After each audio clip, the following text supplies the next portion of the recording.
Hi, everyone, and welcome back to the Nick Halaris Show. What you're about to hear is my conversation with civic entrepreneur Nick Troiano. Nick is the executive director of a very innovative nonprofit called Unite America and the author of a forthcoming book called The Primary Solution, which we'll be discussing at length in a second. I wanted to provide this brief introduction because I realized after the interview that I started asking Nick all kinds of questions about his mission without really giving him a chance to lay the framework and groundwork for it. So I'm going to briefly do that here.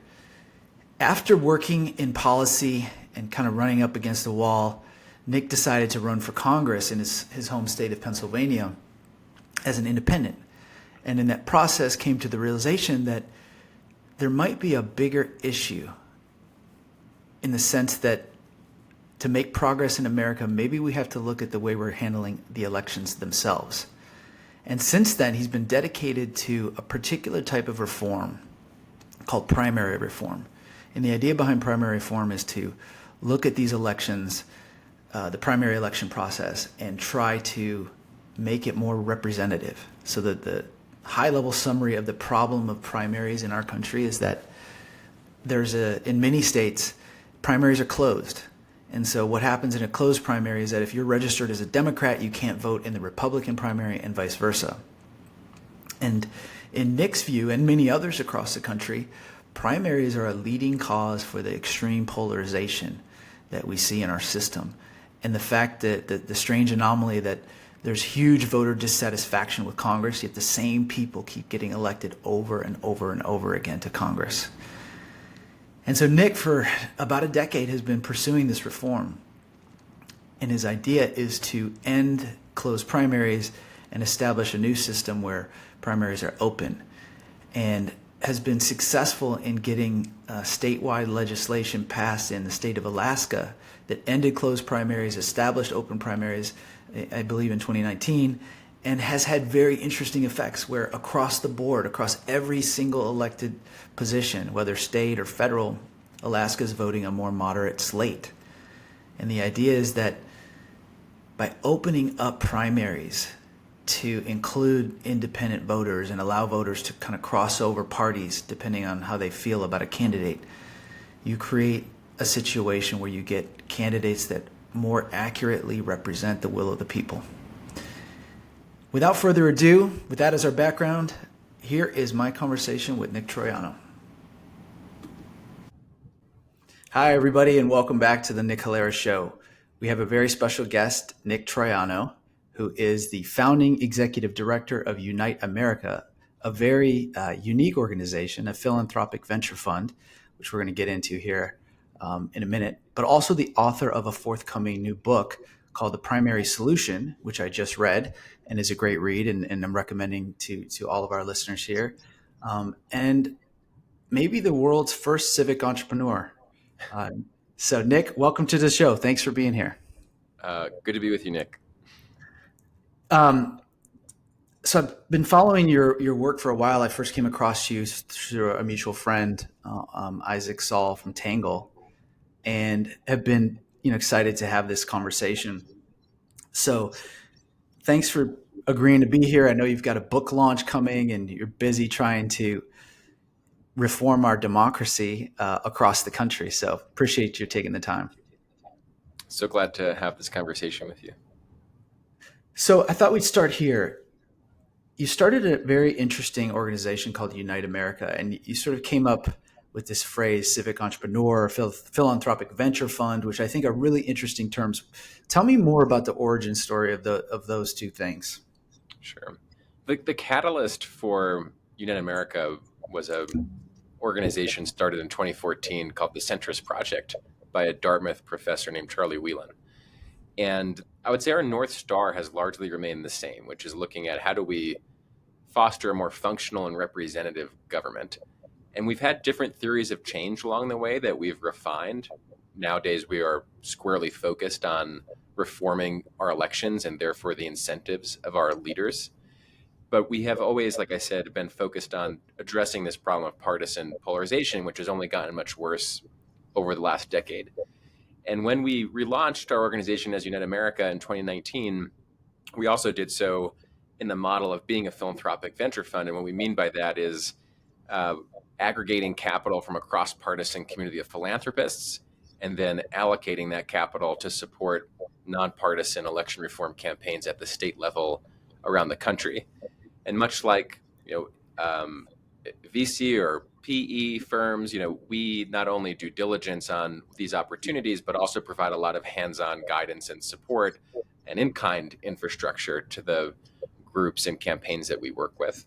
So it's just a new model of thinking about how do you go about and create systemic change in an effective way. And it's a blend between a traditional grant-making organization and a traditional advocacy organization.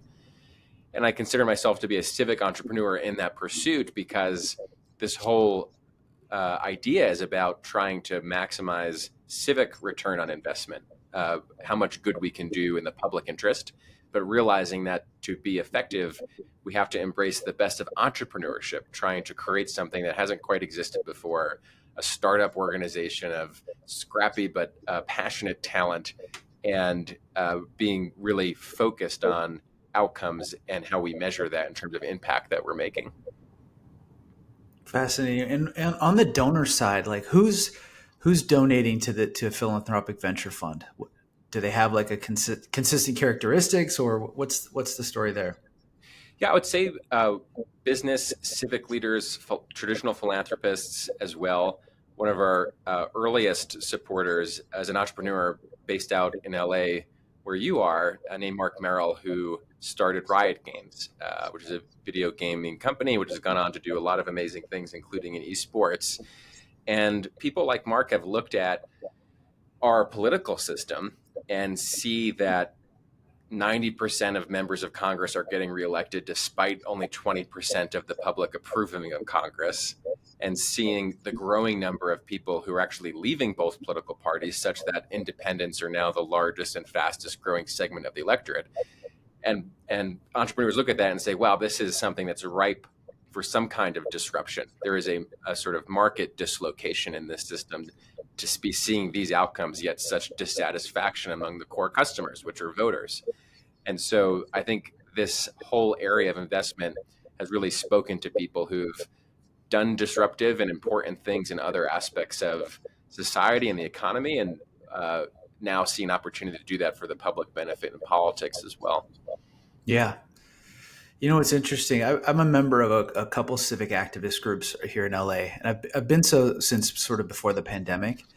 And we ran into this situation where the business leaders of LA, which are some of the most powerful people on the planet and wealthiest, were very reluctant to put money behind the traditional avenues of work and around improving things like homelessness or the housing affordability crisis, or you pick the cause, right? Or education, for example.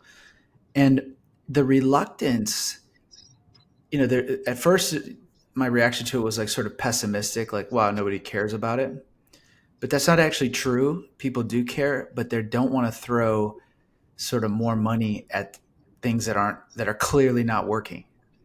And so I've seen this evolution in my own thinking, but also just in people's minds. Like, passionate people want to make a difference, but they are so pessimistic about the existing channels that they're willing to be more entrepreneurial about their approach, like election reform, like what you all are Yep. focused on. Yeah. Well, the journey that I've seen a lot of leaders and philanthropists take is inspired to action because they see a public policy problem sort of manifesting in their own community. And the first step is to do something charitable about it, right? You're sort of treating the symptoms of that problem. You're supporting the local food kitchen, for example, or the Boys and Girls Club. These are important and necessary, parts of creating a healthy community. And there's a recognition that those problems are downstream from policy. What are the public policies that are guiding the way that society functions and are creating some cracks that people are slipping through? And then upstream from even the policy challenge is the political challenge, is who's making those decisions and how, and what are their incentives of doing so. And I think over time, people sort of keep going upstream to figure out the more upstream that you go, the more leverage you have to make a difference on a lot of the symptoms that we see every day. And that's squarely where election reform is focused. It's not even about who gets elected, it's about how they get elected, because how folks get elected actually determine what they not just influence what they believe and do, but also like how they vote and how they govern. And so it really is trying to identify root causes to the societal challenges that we all care about. Yeah.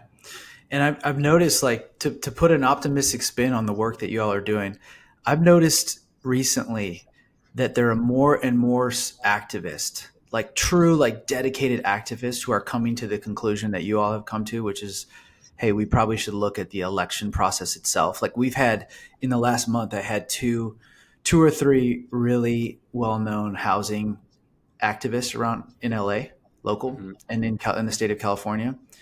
And every single one of them said the same thing, which is like, I don't know if we can make enough change without changing the election process. That's the conclusion I've heard people come to.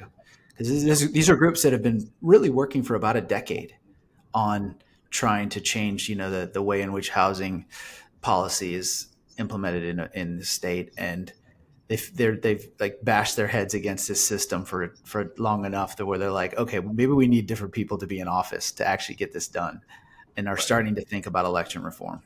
Yep. And although the topic can get wonky, as I'm sure we will today, and we'll talk about my book that's coming out, this is not an academic exercise. This is an exercise in activism and advocacy, because there are real laws that we're working to change that will have a significant impact in perpetuity if we're able to change them. And you're right, we are seeing a lot more activism around it. There was a conference called the American Democracy Summit held in LA just a few months ago by a group called Represent Us. Over 1,000 people from around the country across the political spectrum gathering, because they know our ability to make progress on election reform is going to impact our ability to make progress on immigration, on healthcare, on climate, on the state of our federal budget. And so I think there's more and more recognition that that is where a lot of energy can be spent to maximum impact. Yeah, for sure. And you do a great job in your book of sort of reminding everybody that election laws are actually dynamic and they've changed through time. I want to get into that in a second, but let me close the loop with one final question about Unite America. We talked about where the money's sort of coming from, but explain to me where the money is being allocated. Is it sort of like political campaigns to get something on the ballot, like signature campaigns to get something on the ballot? Like, what exactly is happening on that side of it? Yeah. All the dollars that we invest philanthropically in political campaigns or advocacy organizations are all in service of trying to change state-based election law. And so that could look like supporting a group that's organizing veterans who are advocates of these changes, or to your point, supporting a ballot initiative to gather signatures to qualify for the ballot, and then the public education and persuasion campaigns to win it, or organizations that are working to lobby their state legislature to get their elected officials to adopt these changes. So it's a variety of tactics, all unto how do we make some big changes in the way that our elections are conducted. Yep. Very cool. Well, I feel like now's the perfect time to get into the book, because Sure. the arguments that you make kind of summarize like a decade of work that you've been doing, and in a really concise and compelling way. And let's get into it. So why don't we start with where I just sort of went, which is like the primary system that we have in place hasn't always been here. And Right. there's been quite a few changes in the election system in America. And I feel like that's something that, like, you sort of have to remind yourself of, because you just assume that something like an election, we always elect our leaders a certain way. I don't know what the question is, but I mean, how much dynamism has there been? How much change has there been in the course of American history in election processes? I would say there's been radical change in the way by which Americans have elected their leaders. When the founders created our Constitution, they set forth a vision of a representative republic where we, the people, would be electing those making decisions on our behalf. But they weren't too prescriptive as to how that got done. One of the reasons why party primaries themselves aren't in our Constitution is our founders didn't even anticipate the rise of political parties. In fact, they feared that being the case because of the factionalism and partisanship that, well, we're seeing today. And so the thought experiment I asked people to take in the book is to rewind the clock 200 years to the election of 1824. And imagine going to the polls that day. Well, going to the polls then meant there was no secret ballot. You actually got a ticket printed from the political party in advance to then deposit it into the ballot box. And if you wanted to vote for some candidates of one party and another, you literally split your ticket, patched it together, and then deposited it. That's how we came up with this phrase, split ticket voting. Not only was there no secret ballot, there wasn't direct elections for U.S. senators. Those were chosen by the state legislatures. There was no such thing as ballot initiatives. Those didn't exist. There was no direct democracy at the time. And you can go on and on. I mean, even back then, there were separate votes for president and vice president until we changed that in our Constitution. So the way we've elected leaders have radically changed over time. And there's no exception when it comes to primaries, because originally the way that the candidates got to the November ballot was through what they called a caucus or convention system, when the proverbial party bosses in smoke-filled rooms gathered around and handpicked which candidates would represent the party. And then from those choices, the rest of the people got to decide. And that system began to break down because of the rampant corruption that existed within the party machines back then, where they would sell offices or expect kickbacks from the politicians in offices. So reformers came along and said, we think citizens deserve a direct say in who gets nominated. And that's what brought about the direct primaries that we're used to today. And I would just say one other thing, which is I read about in the book as well. One of the more famous political machines was called Tammany Hall in New York. And there's a famous boss Tweed who said, "I don't care who gets to do the electing as long as I do the nominating." Insofar as saying, like, the primary or the nomination was the election. And that remains the case today, that most of our elections are still decided in the primary. And although we've opened that up to voters as a whole, it's not a representative group of the electorate that we would hope. And that distorts all kinds of outcomes that we see in government today. Yeah. I've been thinking about this a lot. I had one really cool class about this when I was back in college. And what we did in the class was we read a bunch of sort of the precursor literature, like John Locke and Rousseau and whatnot, people who were thinking about democracy. And then we read Madison's notes on the convention. And what's super interesting, what I remember about that is they spent the entire convention essentially arguing about what election methodology would prevent the rise of demagogues. So looking back at like the Roman example, like how do you prevent somebody like a Julius Caesar from winning the popular election or taking control of the democracy? And there were two camps. There was the camp that said, like, make a large district so that the person couldn't exert personal influence on them. And then there was a camp called the successive filtrationist, which was like, let's elect one group of qualified people who can then elect. And that's sort of what the Electoral College was really designed. But what's so fascinating about this is that almost nothing that they came up with is in place today. Like even the Electoral College, which they considered their sort of genius solution, their genius compromise solution, that didn't even work past one or two elections, right? Like as designed. I think it almost immediately, because of the way it went, like all the electors just voted for Washington, and that set up this precedent where it was winner take all essentially for electors, even though those electors are supposed to have a choice in the Constitution. Yeah. Well, I would say a lot of things have evolved over time, but some of the fundamentals the founders got right, which is this idea of one person, one vote, that the legislatures, Madison wrote, should be a portrait in miniature of the people as a whole, or that may have been Adams. And it's a question of how to get there. But our system of representative democracy, checks and balances, separation of powers. I mean, we have the oldest enduring constitution, democratic constitution in the world. There's a lot that I think we have to be proud of the design of the system. And part of that design was to empower the citizens to make changes as society and our politics evolve, as we learn more. That is an opportunity for us to embrace today, as we have throughout history.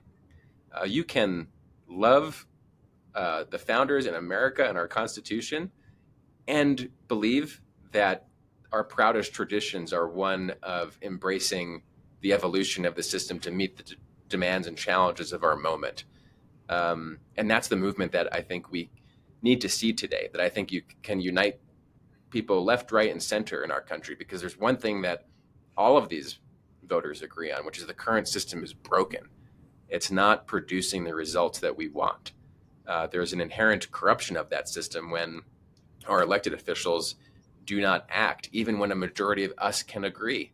That's the whole point of having our governing institutions. And so we should embrace the levers of change that the founders have given us to update the system. And this isn't theoretical. Like, what's really exciting is that many states are already doing this around the country.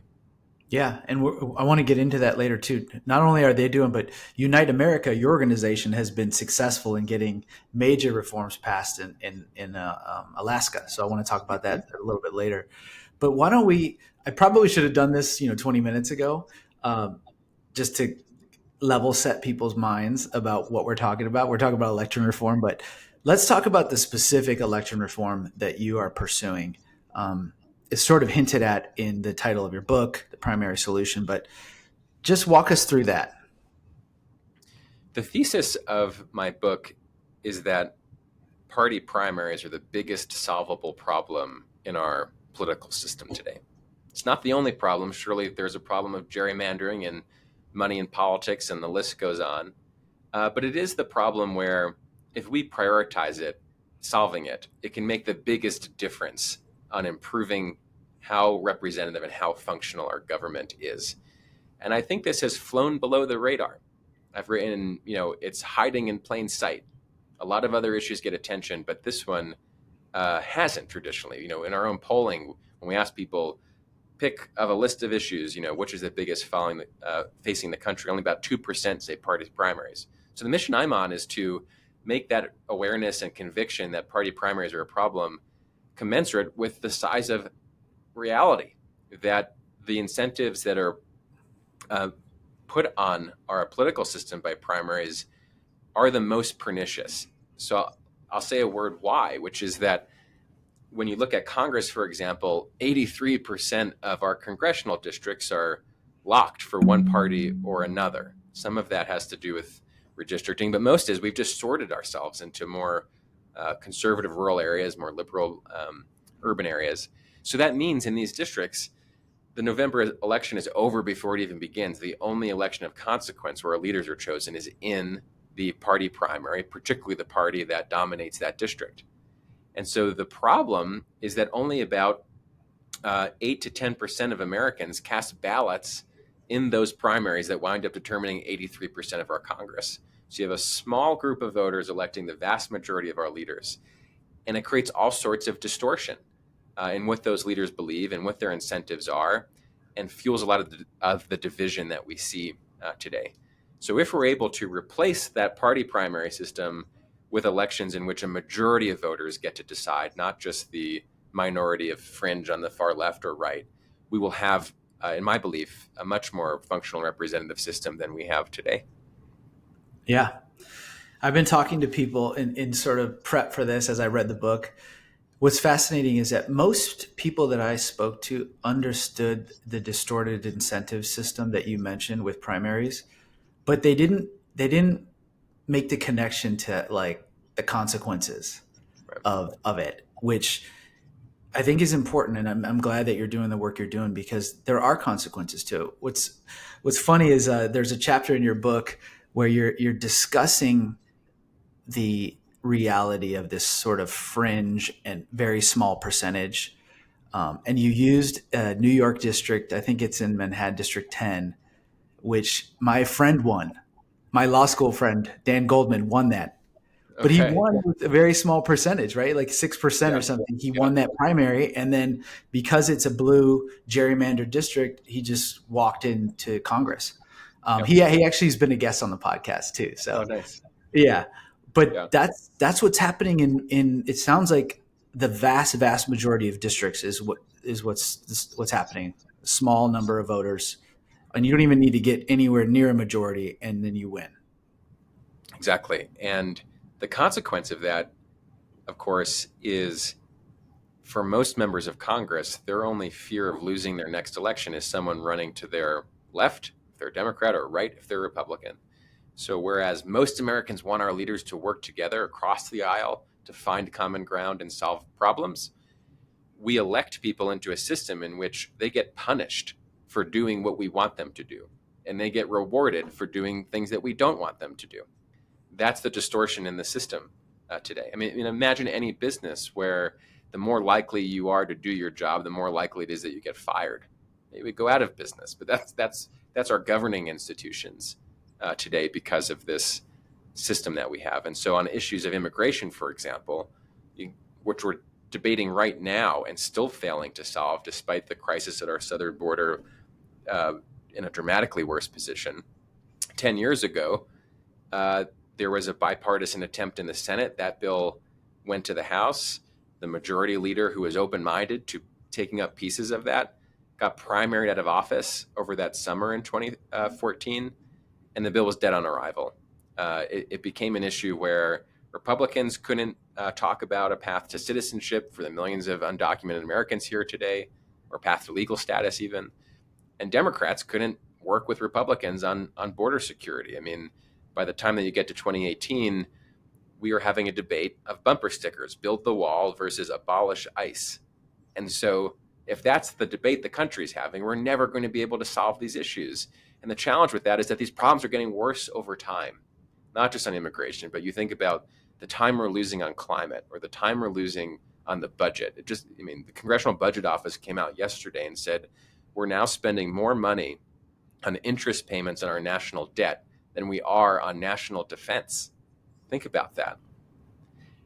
That's the trajectory that we're going if we're not able to tackle these problems, and we're not able to do it because no matter who is in office, they are facing the same set of incentives.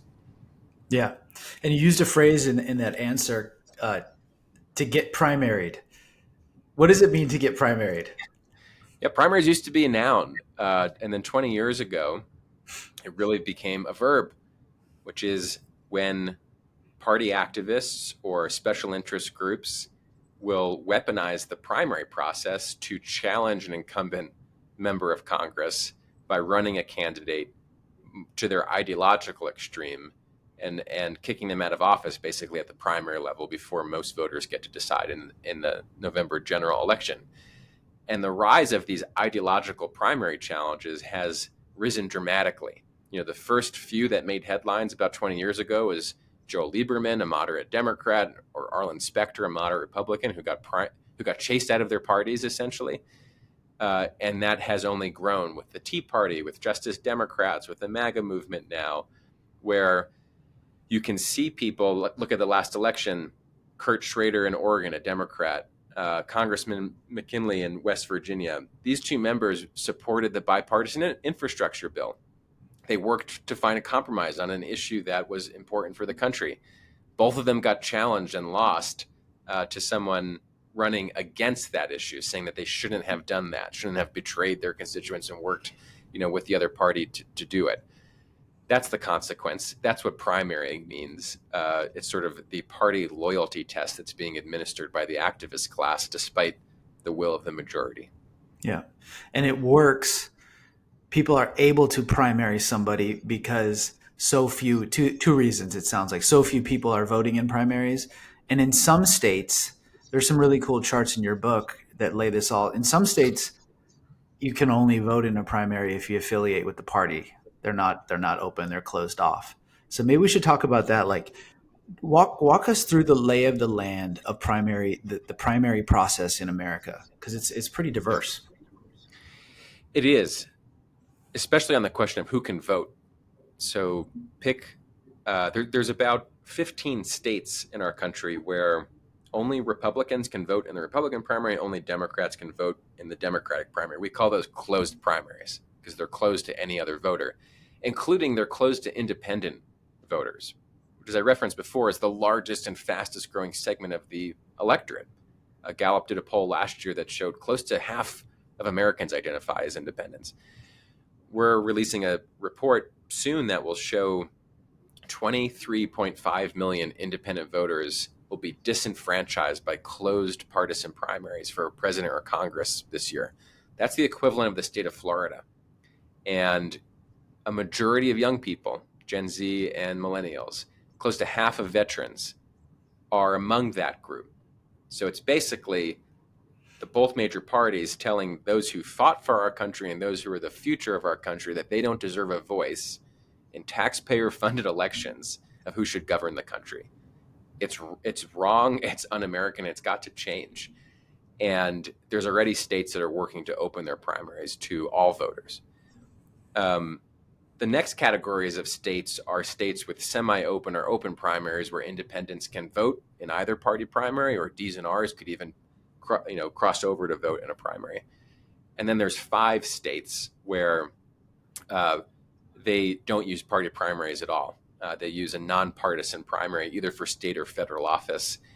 And what that basically means is that there's one ballot, an all-candidate ballot, that lists every candidate, regardless of their party affiliation, for every office, and voters get to decide who they want to pick. Could be a Republican for governor, a Democrat for Senate, an independent for state house. And that nonpartisan primary system is the ultimate goal of what Unite America is trying to achieve, because it ensures that every eligible voter gets a vote for any candidate they want in every election. And then in the general election, whoever wins a majority of votes gets elected. That, I think, is the key to having a Congress that actually represents us and can get things done. Yeah. What are the 5 states that have the nonpartisan setup? Yes. I'll give it to you in order of when they adopted it. It's Nebraska, Washington, Louisiana, California, and Alaska. Those are the 5 states. And they each have their own different nuances, but what's true among all of them is that as a candidate, you don't have to first run through your party's primary and then get to the general election. You campaign and build support from a majority of voters right from the very beginning. And that's a game changer. I mean, we talked to a state senator in Alaska who ran under this new system that under the old party primary, she would only knock on the doors of Republican voters through a list that the party provides. And if you win that primary, it's game over. It's a Republican district. You don't really have to go knock on any more doors. Under the new system, what she told us is, I knock on every door now because everyone can vote for me, and everyone's vote and voice deserves to be heard. Think about the impact or the difference in a democracy between elected officials who are only knocking on the doors, which means they're only listening to a small segment of their voters, versus a democracy in which our elected officials are talking to everybody. Which do you think will provide, better outcomes, more representative outcomes? Yeah. It's quite clear. Yep, it's pretty obvious. Yeah, I actually brought my my California primary ballot with me. Which another thing I found actually talking to members of just friends and parent friends is that some people didn't even realize that California had gone to open primaries, which says something. That says something as well. In these 5 states, is there a noticeable statistical increase in voter participation in these elections? What we see is that states with nonpartisan primaries have about 6 percentage points higher turnout. And that's a function of voters being able to have more choice on their ballot and have a greater motivation to go and vote.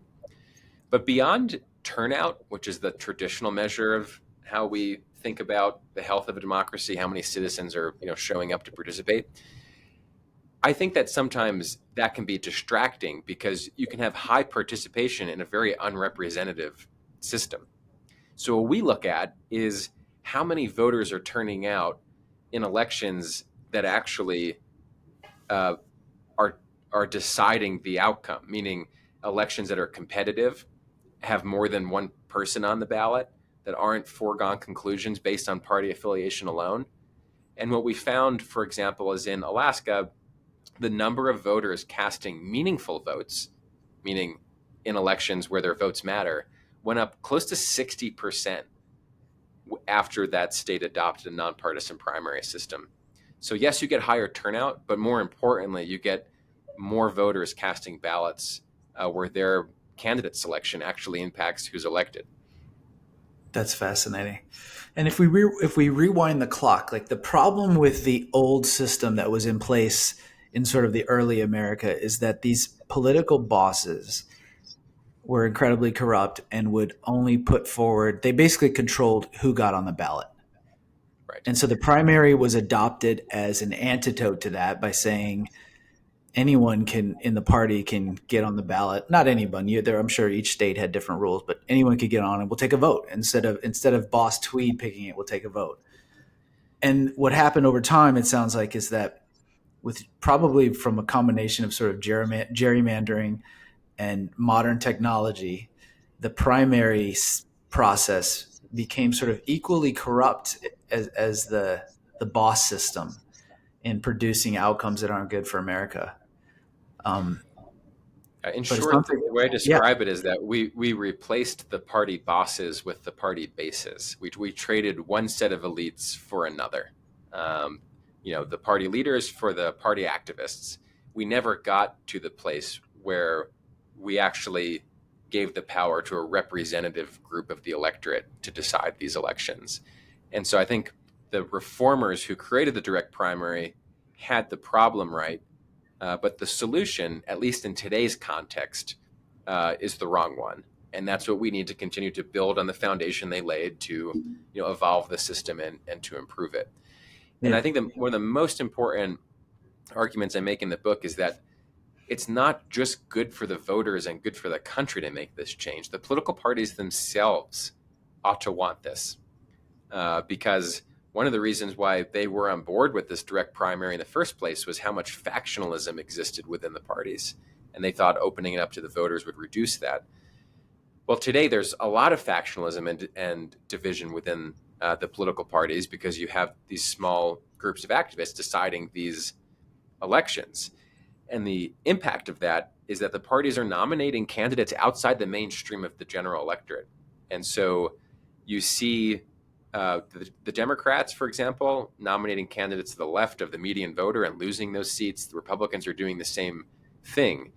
They're going to be more competitive, more healthy as political parties to the extent that their system of nominating candidates is more reflective of the electorate. And I think that's in their own competitive interest to adopt these reforms as well.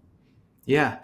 Especially in light of too what you mentioned earlier in this discussion about how there's this huge chunk of Americans who don't identify really with either party, and they're up for grabs, and so political Exactly. parties who are trying to be competitive need to find a way to reach them. Yeah. Why And wouldn't in, you, right? If you just think about it, your party is an enterprise that is trying to maximize market share. Why would you lob off what is now the largest segment of that market and not be able to talk to those customers and market the ideas that you have? I mean, I think that the party that wakes up to this issue first is going to have a comparative advantage in our elections because there's a whole lot of voters that are just entirely disillusioned because they're so disenfranchised today. yeah, and I think the Trump 2016 win actually sort of proves this point about it being up for grabs, because a bunch of people who may have identified as Democrat even switched, and Mm-hmm. obviously a bunch of independents did as well. And so yeah, it can make or break an election. Right. We know this presidential election will come down to who independent voters support in a handful of states.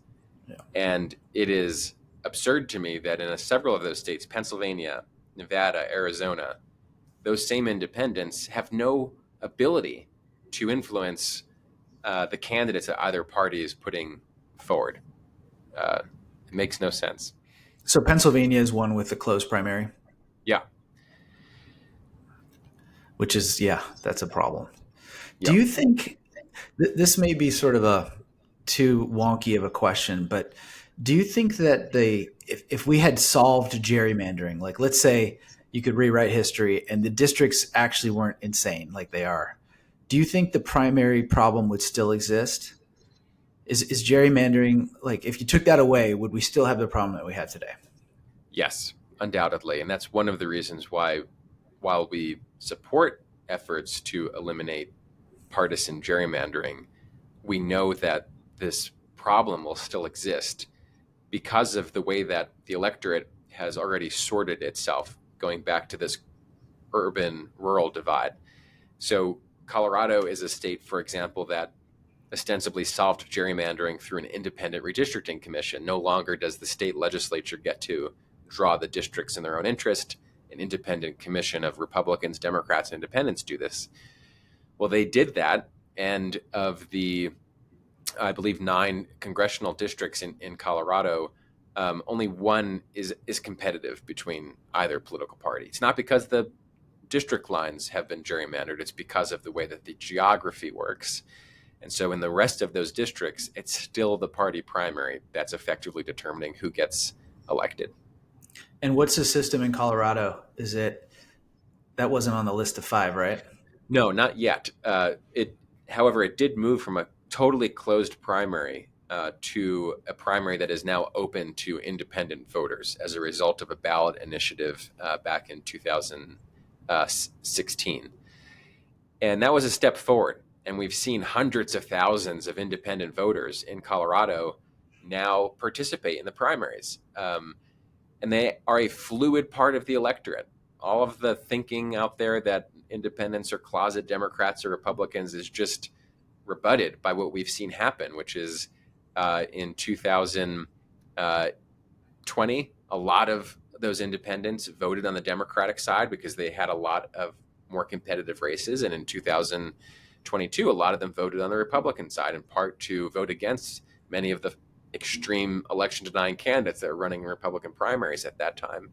And so the semi-open primary allowed that group of voters to make a difference. What we're trying to get to in Colorado, as in other states, is now replacing that party primary system with an all-candidate, nonpartisan primary. Yep. There's another cool part of the book that I don't want to leave out because it's related to this question that I just asked you. So in addition to this geographic sorting that is causing even non-gerrymandered districts to present as in the same way, Right. you mentioned there's a section in the book where you talk about the rise of new technologies and the elimination or the reduction in universal media. Let's talk about that for a second. Like how big of a problem do you think that is? Because primaries functioned for whatever. The first one you said was 1824. So primaries functioned for like over 100 years, right? And then something happened in what, the 1990s or something? Yeah, I would say that in the second, I would say like since the 1970s forward, we've seen a realignment in our politics and in our society in 2 ways that together have conspired to make party primaries much more pernicious.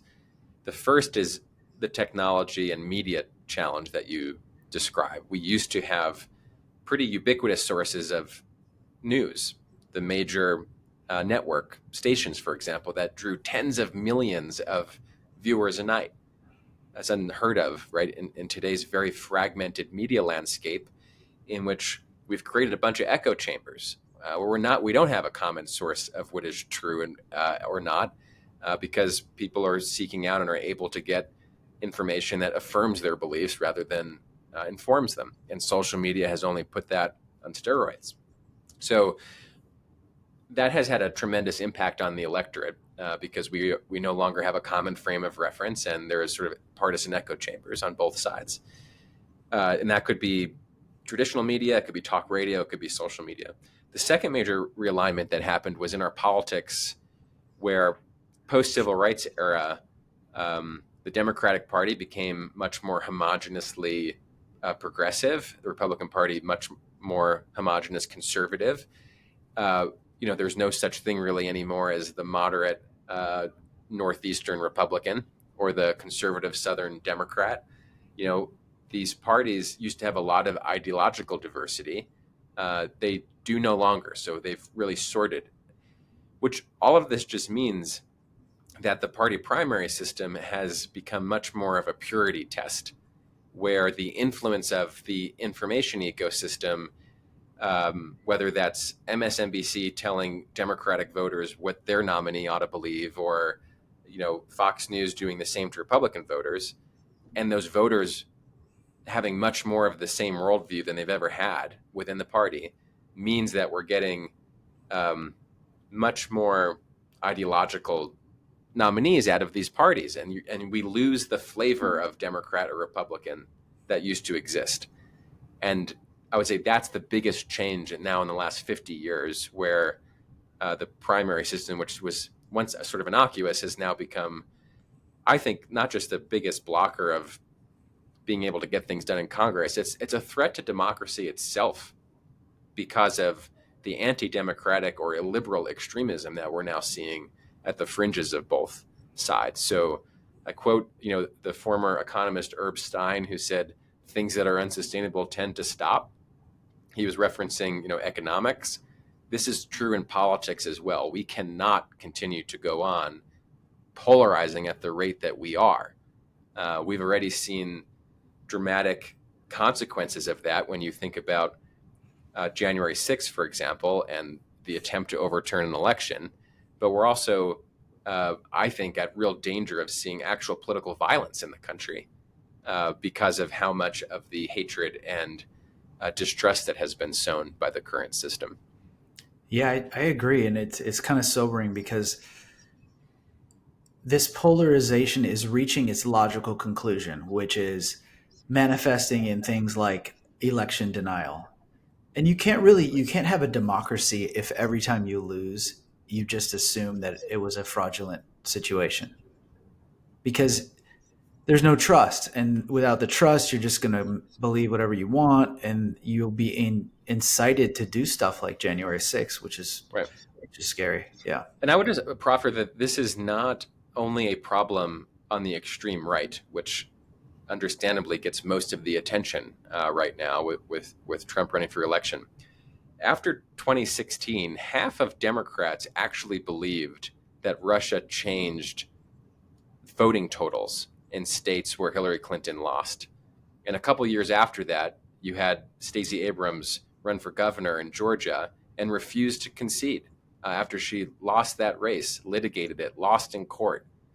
So I'm just saying that this is a problem that inflicts the body politic as a whole, that we become so polarized, we think ends justify the means, and we have begun to erode the governing institutions that bind this all together. And that's the very dangerous spot that we're in today. Yeah. It's crazy. That one of the numbers from the book that I just want to throw out there for listeners, because that's fascinating, and I think it proves this point about the echo chambers. If I remember right, there was a moment in time when that nightly news, like the big three, like the audiences for that were like 30 million, and there's nothing on planet Earth that has 30 million on a regular basis. I mean, if you got 10% of that, like I looked it up, I think like CNN had like 2-3 million, like peak viewers. Yep. So 30 million is an incredible number compared to what we're seeing today in our fragmented world.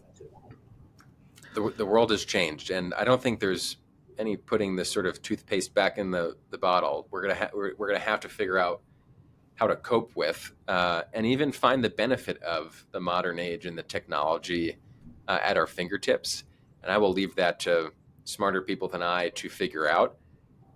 The challenge that I'm focused on is the fact that our electoral system is magnifying that challenge.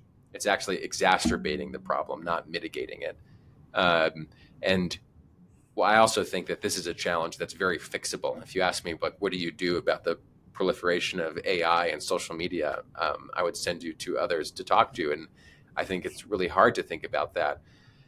Here, we're talking about laws that we've written that we can change and evolve, and it's very doable. And so that's why I think there's no excuse really to not doing it, even if it buys us more time to deal with the other challenges, even if it is the pathway to elect people who can understand what these other challenges are.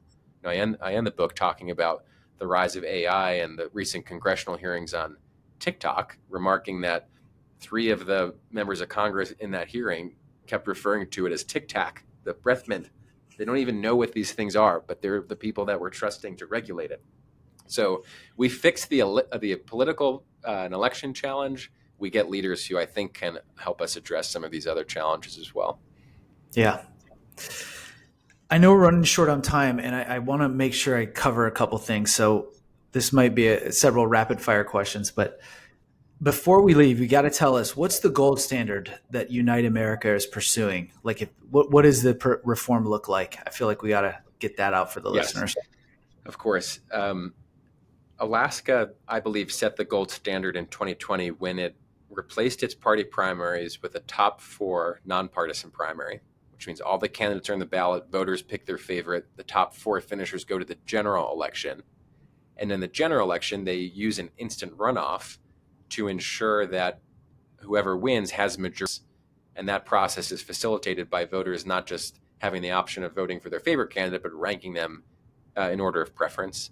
And combined, these 2 reforms have empowered a majority of Alaskans. And in 2022, when this was used for the first time, Alaskans elected a moderate Republican senator, a conservative Republican governor, and a moderate Democratic House member, which shows to me, this system is not about trying to advantage or disadvantage any political party or political persuasion. It's about giving a majority of voters the power.